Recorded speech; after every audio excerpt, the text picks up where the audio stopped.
وملائكته يصلون على النبي يا أيها الذين آمنوا صلوا عليه وسلموا تسليما اللهم صل على سيدنا مولانا محمد وعلى سيدنا মধুর কণ্ঠে মায়াবী কণ্ঠে নবীজির মহব্বতে যেই দুরূদ শরীফ আদায় করেন নবীর মহব্বতে, দুরূদ শরীফ ছাড়া আমার আল্লাহর দরবারে কোনো আমল ইবাদত কবুল হয় না। মহব্বতে পড়ুন আল্লাহুম্মা সাল্লি আলা মাশাআল্লাহ মাওলানা মুহাম্মদ ওয়া আলা সাইয়্যিদিনা মাওলানা। ভেবে দেখো মনে মনে রাত্রি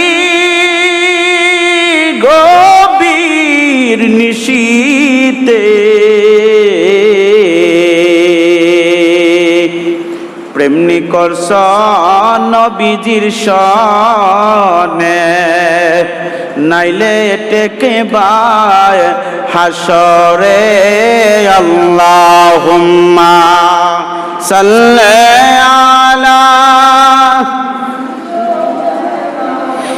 মাওলানা মুহাম্মদ ওয়া আলা সাইয়্যিদিনা মাওলানা। লা ইলাহা ইল্লাল্লাহ ও লা ইলাহা ইল্লাল্লাহ লা ইলাহা ইল্লাল্লাহ লা ইলাহা আল্লাহ বহু দূরে মদিনা, আমরা কেমনে যাব জানে না। আল্লাহ বহু দূরে মদিনা, আমরা কেমনে যাব জানে না।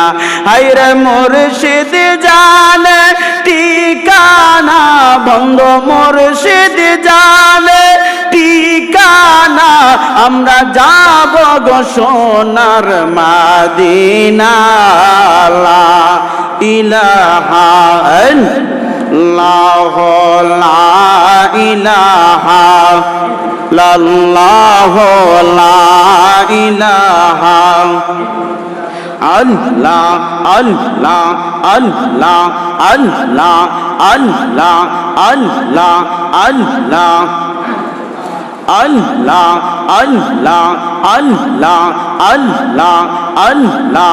পাইলে নেরা লাই গো নবীজি, পাইলে নেরা লাই ও নবীজি, পাইলে নেরা লাই। আল্লাহ আল্লাহ আল্লাহ আল্লাহ তুমি মেহেরবান গো নবীজি, তুমি মেহেরবান ও নবীজি, তুমি মেহেরবান। আল্লাহ আল্লাহ আল্লাহ আল্লাহ তুমি আদি, তুমি অন্তর, তুমি মোদের জান। তুমি আদি, তুমি অন্তর, তুমি মোদের জান। খোদার কাছে পাক যে তোমার পবিত্র জবান, ও নবী যে তুমি মেহেরবান। আল্লাহ আল্লাহ আল্লাহ আল্লাহ তুমি মেহেরবান গো নবীজি তুমি মেহেরবান ও নবীজি তুমি মেহেরবান আল্লাহ আল্লাহ আল্লাহ আল্লাহ আল্লাহ আল্লাহ আল্লাহ আল্লাহ তুমি আদে তুমি অন্ত তুমি মোদের জান আল্লাহ আল্লাহ আল্লাহ আল্লাহ আল্লাহ আল্লাহ আল্লাহ আল্লাহ তুমি মেহেরবান গো নবীজি তুমি মেহেরবান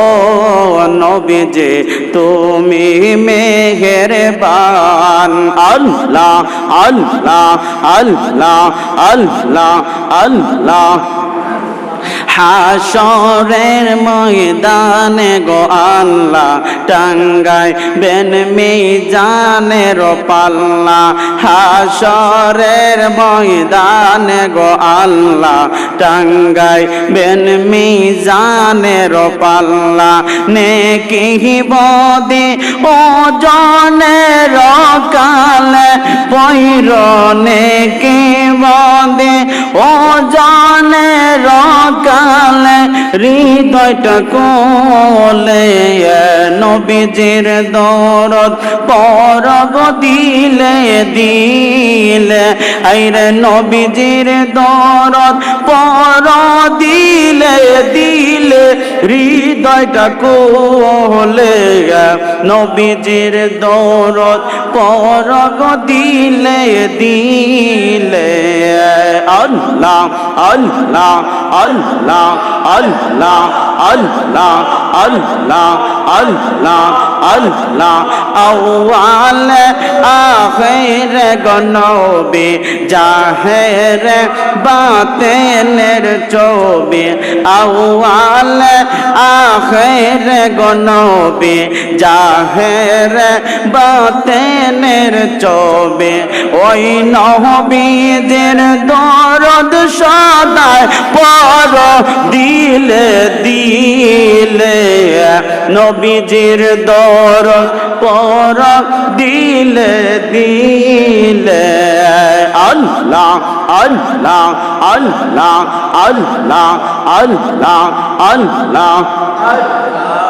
লা ইলাহা ইল্লাল্লাহ মুহাম্মাদুর রাসূলুল্লাহ কুররাত আইনু বিকা ইয়া রাসূলুল্লাহ সাল্লাল্লাহু আলাইহি ওয়াসাল্লাম মোহব্বতে আওয়াজে বলুন ইয়া রাসূলুল্লাহ আলহামদুলিল্লাহ আল্লাহ পাকের দরবারে অসংখ্য অগণিত শুকরিয়া আদায় করি যে মহান আল্লাহ আজকের এই পবিত্র সফর মাসের প্রথম জুমার মধ্যে আল্লাহ তাআলার পবিত্র গড়ে আসার বসার তৌফিক দিয়েছেন। উচ্চস্বরে আরেকবার বলুন আলহামদুলিল্লাহ। এই সফর মাসটার এমন একটি মাস যেই মাসটা সম্পর্কে কাফের মুশরিকদের অনেক কুসংস্কার ধারণা রয়েছে। মুহররম মাস যাওয়ার পরে যেই মাসটা সফর মাস, অর্থাৎ সফর শব্দের অর্থ বিভিন্ন অর্থ রয়েছে, এর মধ্যে একটা অর্থ হচ্ছে শূন্য। তো ওই সফর মাসটাকে কেন্দ্র করে কাফের মুশরিকরা নানান ধরনের কুসংস্কার রীতি চালু করে। তারা মনে করে এই সফর মাসটা একটা গজবের মাস। তারা মনে করে এই মাসটার মধ্যে বিভিন্ন ভালো অনুষ্ঠান না করাটাই ভালো। কিন্তু অথচ আল্লাহ পাক রব্বুল আলামিন কুরআনুল কারীমের মধ্যে ইরশাদ করে বলেছেন, আমার আল্লাহ বলতেছেন যে এই তোমরা, আমি আল্লাহ দুনিয়ার মধ্যে তোমাদের যতগুলা ভালো কাজ হয় প্রত্যেকটা ভালো কাজ আমি আল্লাহর পক্ষ থেকে হয়, জোরে কোন সুবহানাল্লাহ। আর যতটা মন্দ কাজ হয় প্রত্যেকটা মন্দ কাজ হয় বান্দা বান্দির আমলের কারণে। আপনি আমার কর্মের কারণে আপনি আমার বিভিন্ন বালা মুসিবত আসে, কিন্তু ভালো কাজ যেগুলা হয় সেগুলা একমাত্র আমার আল্লাহ পাকের রহমত থেকেই হয়। জোরে বলুন সুবহানাল্লাহ। আল্লাহ রাসূল সাল্লাল্লাহু আলাইহি ওয়াসাল্লাম হাদিস শরীফের মধ্যে ইরশাদ করে বলতেছেন, লা আদওয়া ওয়ালা তিয়ারাতা ওয়ালা হামাতা ওয়ালা সাফার। আমার নবীজি হাদিস শরীফের মধ্যে ঘোষণা করে বলতেছেন, রাসূল বলেন, রোগের সংক্রমণ এবং অশুভ লক্ষণ, বিভিন্ন পেঁচা বসানো লক্ষণ যারা ধারণা করে, এই সমস্ত ধারণা যারা করে, এই মাসের মধ্যে বিয়ে শাদী দেওয়া যাবে না, এই মাসের মধ্যে ভালো কাজ করা যাবে না, এই মাসের মধ্যে বিভিন্ন শুভ কাজ করা যাবে না, এই মাসটার মধ্যে যারা এই ধরনের কুসংস্কার ধারণা করে, রাসূল স্পষ্টভাবে বলে দিয়েছেন, এই সমস্ত ধারণা যারা করে তারা নিশ্চয়ই ওই মাস সম্পর্কে অবগত না। এই মাস সম্পর্কে অবগত না হওয়ার কারণে তারা কুধারণা করে। এই জন্যই আমার ভাইয়েরারে, আমার বন্ধুরারে, এই মাস সম্পর্কে কুধারণা করা যাবে না। মাসটা আমার আল্লাহর পক্ষ থেকে এসেছে। আমার আল্লাহ পাকের 12টি মাস আমার আল্লাহ সৃষ্টির শুরু থেকে নির্ধারণ করে রেখে দিয়েছেন। কোনো মাসকেই কুসংস্কার হিসাবে ভাবা যাবে না। আমার আল্লাহ পাকের পক্ষ থেকে সমস্ত কিছু এসেছে, এই ধারণা রাখি আপনাকে চলতে হবে। এটা হলো আমার প্রথম কথা। দ্বিতীয় কথা হচ্ছে, এই সফর মাসের মধ্যে যদি আমি সফর মাসের মধ্যে যদি আমি ভালো কাজ করি, নফল ইবাদত করি, এই নফল ইবাদত ভালো কাজের দ্বারা এবং একটা দুরূদ শরীফ পড়ি, আল্লাহুম্মা সাল্লি আলা মুহাম্মাদানিন নাবিয়্যিল উম্মি, এতটুকু পর্যন্ত যদি আমরা একটা দুরূদ শরীফ আমল করতে পারি, আল্লাহুম্মা সাল্লি আলা মুহাম্মাদানিন নাবিয়্যিল উম্মি, আল্লাহুম্মা সাল্লি আলা মুহাম্মাদানিন নাবিয়্যিল উম্মি, এই দুরূদ শরীফের আমল যদি এই সফর মাসে কোনো বান্দা কোনো বান্দি করতে পারে, আমার আল্লাহ ওই বান্দা বান্দির মনে অনেক বাসনাগুলো আল্লাহ কবুল করে নেবে। আমার আল্লাহ বান্দা বান্দিদের দিলে মনে অনেক বাসনাগুলো কবুল করে নেন। যদি আমরা এই সফর মাসের মধ্যে এই কাজগুলা করি, আপনি আমার মনের দুঃখ বেদনা যন্ত্রণা যাই কিছু আছে না কেন, সমস্ত কিছু আমার আল্লাহ পাক দূর করে দেবেন। সাথে সাথে আরেকটি কাজ যদি আমরা করতে পারি রে বাবারা, আমরা যদি আল্লাহর হাবিব সাল্লাল্লাহু আলাইহি ওয়াসাল্লাম হাদিস শরীফের মধ্যে হযরতে আবু হুরায়রা রাদিয়াল্লাহু তাআলা আনহু থেকে হাদিস কানা বর্ণিত, আল্লাহর হাবিব রাসূল আকরাম সাল্লাল্লাহু আলাইহি ওয়াসাল্লাম হাদিসের মধ্যে বলতেছেন, যদি কোনো মানুষ, ও আমার সাহাবা কেরাম, যদি কোনো মানুষ দৈনিক 1000 আয়াত যদি পাঠ করতে পারত, তাহলে কি তার লাভ হতো না লস হতো? 1000 আয়াত যদি দৈনিক আমি পাঠ করতে পারতাম, তাহলে কি লাভ হতো না লস হতো? আমার নবীজি হাদিস শরীফের মধ্যে ঘোষণা দিয়া জানায়া দিলেন, যদি কোনো বান্দা যদি কোনো বান্দি সূরা কাফিরুন অর্থাৎ সূরা কাফিরুন কুল ইয়া আইয়ুহাল কাফিরুন, যদি এই সূরাটা যদি কেউ একবার পাঠ করে, আমার আল্লাহ রব্বুল আলামিন এই সূরা পাঠ করার কারণে তার আমলনামার মধ্যে 1000 আয়াত তেলাওয়াত করার সওয়াব দান করবেন। পুরা 1000 আয়াত তেলাওয়াত করলে আপনার যতটুকু সওয়াব হবে, ওই সমপরিমাণ সওয়াব আমার আল্লাহ পাক রব্বুল আলামিন আপনার আমলনামার মধ্যে দান করবেন। একবার জোরে বলুন সুবহানাল্লাহ। হাদিস শরীফের এই কথাটা শুনিয়া আল্লাহর হাবিবের সাহাবী হযরত আবু হুরায়রা রাদিয়াল্লাহু তাআলা আনহু, উনি একজন প্রসিদ্ধ সাহাবী, যেই সাহাবীদের ব্যাপারে কোনো সন্দেহ পোষণ করার কারো কোনো ক্ষমতা নাই। বাংলাদেশে যতই দল বলেন, কোন দলেই ওই সাহাবী হযরতে আবু হুরায়রাকে অস্বীকার করতে পারবে না। কারণ আবু হুরায়রা রাদিয়াল্লাহু তাআলা আনহুর দ্বারা এত অসংখ্য অগণিত হাদিস পাক আমার রাসূল বলেছেন, উনি শুধু লিখেছেন। জোরে কোন সুবহানাল্লাহ। প্রসিদ্ধ একজন সাহাবী, ওই সাহাবী লিখলেন, যদি কোনো বান্দা কোনো বান্দি যদি আল্লাহর কোনো বান্দা বান্দি নবীর কোনো উম্মত যদি সূরা কাফিরুন যদি পাঠ করে, তার আমল নামার মধ্যে আমার আল্লাহ 1000 আয়াতের সওয়াব দান করবেন।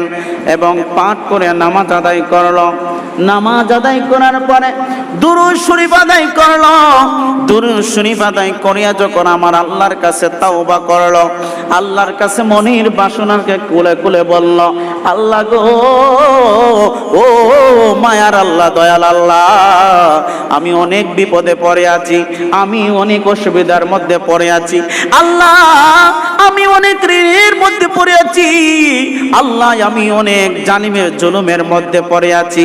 মনের যেই কোনো বাসনা নিয়ে যদি সেই দোয়া করতে পারে এবং ওই দোয়াটা করতে পারে, দোয়া করিয়া যদি আল্লাহর কাছে দোয়া করে সমাপ্ত করতে করে দেয়, আমার আল্লাহ তার দোয়াকে কবুল করে নিবে। এটা হচ্ছে এই সফর মাসের মধ্যে যদি আপনি আমি করতে পারি তাহলে খুব ভালো হয়। আল্লাহর হাবিব সাল্লাল্লাহু আলাইহি ওয়াসাল্লাম হাদিস শরীফের মধ্যে আরো বলেছেন, এই সূরা কাফিরুন পড়লে যেমনি ভাবে 1000 আয়াত তেলাওয়াত করলে যতটুকু সওয়াব হয়, ওই সমপরিমাণ যেমনি আমার আল্লাহ তাআলা তার আমল নামার মধ্যে দান করবেন, তেমনি ভাবে আমরা যদি সূরাতুল ইখলাস কুল হুয়াল্লাহ সূরাটা যদি একবার পাঠ করে, দুইবার পাঠ করে, তিনবার পাঠ করে, একবার পাঠ করলে আপনার 10 পারার সওয়াব আল্লাহ দান করবেন। দুইবার পাঠ করেন 20 পারার সওয়াব পেয়ে যাবেন। তিনবার পাঠ করেন আপনি এক খতম কোরআন শরীফের অর্থাৎ 6666 খানা আয়াত তেলাওয়াতের সওয়াব আমার আল্লাহ দান করবে। এই জন্য আমার বাবাজিরা, আমার বন্ধুরা, আসুন নিজেকে একটু নিজে প্রশ্ন করি, আমি যে দুনিয়াতে আসলাম, আমি কি জন্য এসেছি, আমি কি নিয়ে কবরে চলে যাব। দুদিন আগে দুদিন পরে আমাকে চলে যেতে হবে অন্ধকার কবরে। ওই কবরে যাওয়ার আগে আপনাকে আমাকে ভাবতে হবে, দুনিয়ার মধ্যে আমি কতটুকু সঞ্চয় করলাম, কতটুকু আমি পরপারে নিয়ে যাওয়ার মতন সঞ্চয় করলাম। এই সঞ্চয়ের কথা ভাবুন, ভাবিয়া এই আমলটা করার চেষ্টা করুন। আমার আল্লাহ পাক অবশ্যই আপনি আমার মোনাজাতগুলো কবুল করে নেবেন। জোরে একবার বলুন সুবহানাল্লাহ। আরেক হাদিসের মধ্যে আল্লাহ রাসূল সাল্লাল্লাহু আলাইহি ওয়াসাল্লাম হাদিস শরীফের মধ্যে, আরেকটা হাদিস শরীফের মধ্যে রাসূল ইরশাদ করে বলতেছেন, প্রত্যেক মানুষ যদি ঘুমানোর আগে যদি সে কালমা শরীফ পড়ে ঘুমাইতে পারে, ঘুমানোর আগে যদি সে ভালো করে ওযু করে ঘুমাইতে পারে, ঘুমানোর আগে যদি সে যদি 400 দিরহাম দান সদকা করে ঘুমাইতে পারে, ঘুমানোর আগে যদি সে এক খতম কোরআন শরীফ তেলাওয়াত করে ঘুমাইতে পারে, তাহলে কেমন হতো? নবীজির স্ত্রী হযরতে আয়েশা সিদ্দিকা রাদিয়াল্লাহু তাআলা আনহা উনি বলেন, আমার রাসূলকে আমি দেখেছি, উনি সর্বদা উম্মতের জন্য কেঁদেছেন, আর সর্বদা উনি সাহাবীদেরকে যেই আমল গানা, যেই সাহাবীকে যেই আমল দেওয়া দরকার ওই আমল উনি তাকে দিয়ে দিয়েছেন। আমার রাসূলকে আমি দেখেছি দুনিয়া থেকে চলে যাইবার আগেও তিনি একটা জিনিসের প্রতি খুব গুরুত্ব দিয়েছেন, ওই জিনিসটা হলো আপনি আমার মেসওয়াক করা। জোরে কোন সুবহানাল্লাহ। আল্লাহ নবী যে আপনি আমার জন্য রহমত স্বরূপ। আমরা 3টা জায়গার মধ্যে ভুল করি, জোরে বলেন কয়টা? এই পয়েন্টগুলো মনে রাখবেন। তিনটা জায়গার মধ্যে আমরা ভুল করে ফেলি, যার কারণে আমরা সারা জীবন শুধু পস্তাইতে থাকি, আফসোস করতে থাকি। আব্বারা রে, তিনটা জায়গার মধ্যে আপনি আমি ভুল করি। আমার এই যে আমার আল্লাহ রাব্বুল আলামিন আপনি আমাকে দুনিয়ার মধ্যে পাঠাইলেন, আপনি আমার জন্য আল্লাহ রাব্বুল আলামিন যেই কুরআনুল কারীম নাজিল করলেন, ওই কুরআনটাকে আমরা মনে করি কি জানেননি? কুরআনটাকে মনে করি এটা একমাত্র আল্লাহ পাকের কুরআন, এটা শুধু কুরআনই রয়ে গেল। কুরআন পড়লে পড়ব, পড়লে সওয়াব হবে, না পড়লে কোনো গুনাহ হবে না। আমরা মনে করি যেই জায়গাটার মধ্যে আমরা ভুল করে ফেলে, কুরআন শরীফ আমরা পড়ি না, একদিন পড়ি, বছরে একদিন পড়ি, সপ্তাহে একদিন পড়ি, মাসে একদিন পড়ি, প্রতিদিন আমরা পড়তে চাই না। বলি যে পড়লে কি হবে? আরে বাবা, কুরআন শরীফ যদি আমরা পড়ি তাহলে আপনি আমার অনেক ফায়দা, অনেক লাভ, সেদিকে কোন যাব না। শুধু বলতে চাই তিনটা জায়গার মধ্যে আপনি ভুল করি, আমরা ভুল করি, যার কারণে সারাটা জীবন আফসোস করতে হয়। এক নাম্বার বল, কোরআনকে আমরা সংবিধান হিসাবে অনেকে মানতে চায় না, কোরআনকে আমরা সংবিধান হিসাবে মেনে নিতে চাই না, কোরআনকে নিজের জীবনের সঙ্গী করে মেনে নিতে চাই না, কোরআনকে নিজের জীবনের সাথে বাস্তবায়ন করতে চাই। এক নাম্বার বল।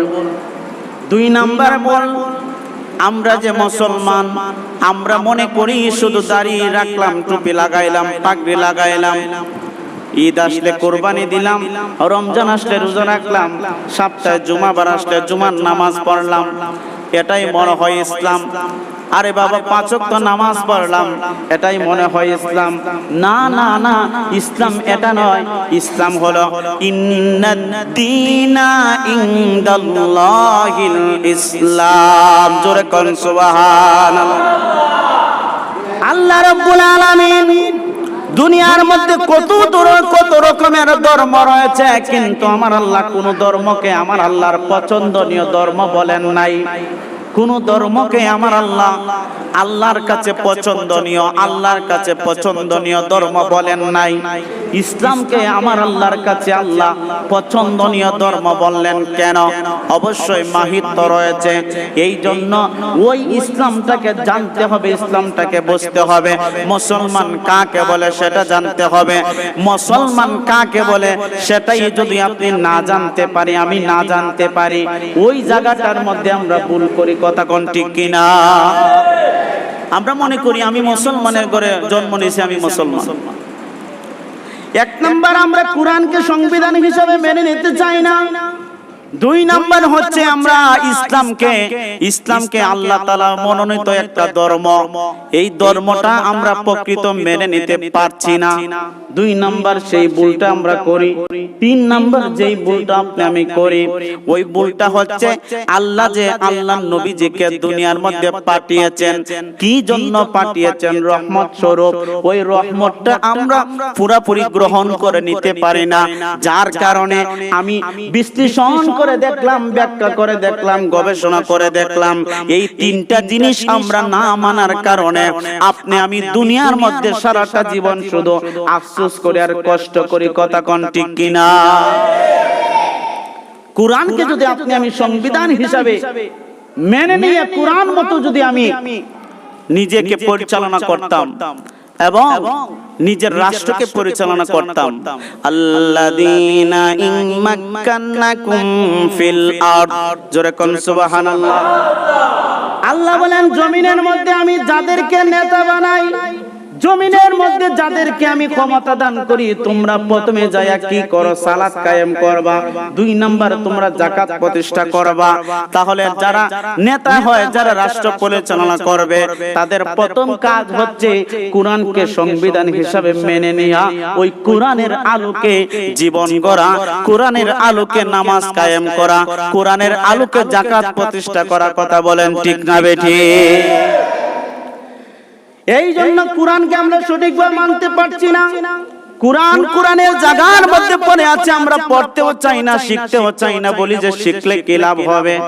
আরে বাবা, শিখলে কি লাভ হবে জানেননি? একটু দূরে সরে পড়েন। আল্লাহুম্মা সাল্লি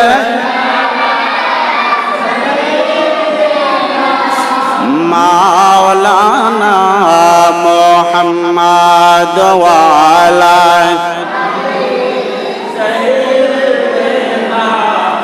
মাওলানা। প্রিয় ভাইরা আমার, ও আমার মা বোনেরা, বাড়ি ঘর থেকে যারা শুনছেন, আমি যে 3টা পয়েন্টের কথা বলছিলাম, 1 নাম্বার কোরআনকে আমরা সঠিকভাবে মানতে পারি নাই, 2 নাম্বার ইসলামকে আমরা সঠিকভাবে মানতে পারি নাই, 3 নাম্বার নবীজিকে আমরা সঠিকভাবে গ্রহণ করে নিতে পারি নাই। এই 3টা জিনিস সঠিকভাবে আমরা নিজেকে নাম নেওয়ার কারণে, না মানিয়ে নেওয়ার কারণে, না গ্রহণ করার কারণে আপনার আমার যত অশান্তি দুনিয়ার মধ্যে লেগেই থাকবে। শুধু দুনিয়াতে নয়, মনে রাখবেন, দুনিয়াতে যারা অশান্তির মধ্যে থাকে তারা মনে করে মরলে পর কবরে চলে যাওয়ার পরে বোধহয় শান্তি। হাদিস শরীফের মধ্যে আছে, যারা দুনিয়ার মধ্যে অশান্তিতে থাকে তারা অনেক সময় মনে মনে ভাবে, আহারে যদি আমার মরণ হয়ে যাইতো তাইলে মনে হয় আমি শান্তি পেতাম, আমার এই কষ্টের চেয়ে মরণ বড় ছিল। মনে রাখবেন, দুনিয়ার মধ্যে যারা এই অশান্তির মধ্যে থাকে তারা মৃত্যুর পরেও অশান্তির মধ্যে থাকবে। আর দুনিয়ার মধ্যে যারা নিজেকে শান্তির মধ্যে রাখবে, কোন দিক দিয়ে শান্তি? ওই যে কোরআন মেনে, রসুলকে মেনে, ইসলামকে মেনে যারা নিজেকে সন্তুষ্টভাবে রাখতে পারবে, যে আমি নিজের মন মতো বহুত চলেছি কিন্তু শান্তি পাইলাম না, একটাবার দেখি তো আমার কোরআনের মতো চলে, একটাবার দেখি তো ইসলামের নিয়ম কানুন মেনে, একটাবার দেখি তো আমার রসুলের সুন্নাহ মেনে, ভিতরে শান্তি আসে কি আসে না? খুদা কি কসম, আল্লাহি তাআলাহি, নিশ্চয়ই আপনি আমার আল্লাহ, আপনি আমাকে শান্তি দান করবেন। জোরে কোন সুবহানাল্লাহ। তাহলে আপনি আমি ইসলামকে মানতে হবে সঠিকভাবে, কোরআনকে মানতে হবে সঠিকভাবে এবং রসুলকে মানতে হবে সঠিকভাবে। এই 3টা পয়েন্ট সঠিকভাবে মেনে চলুন।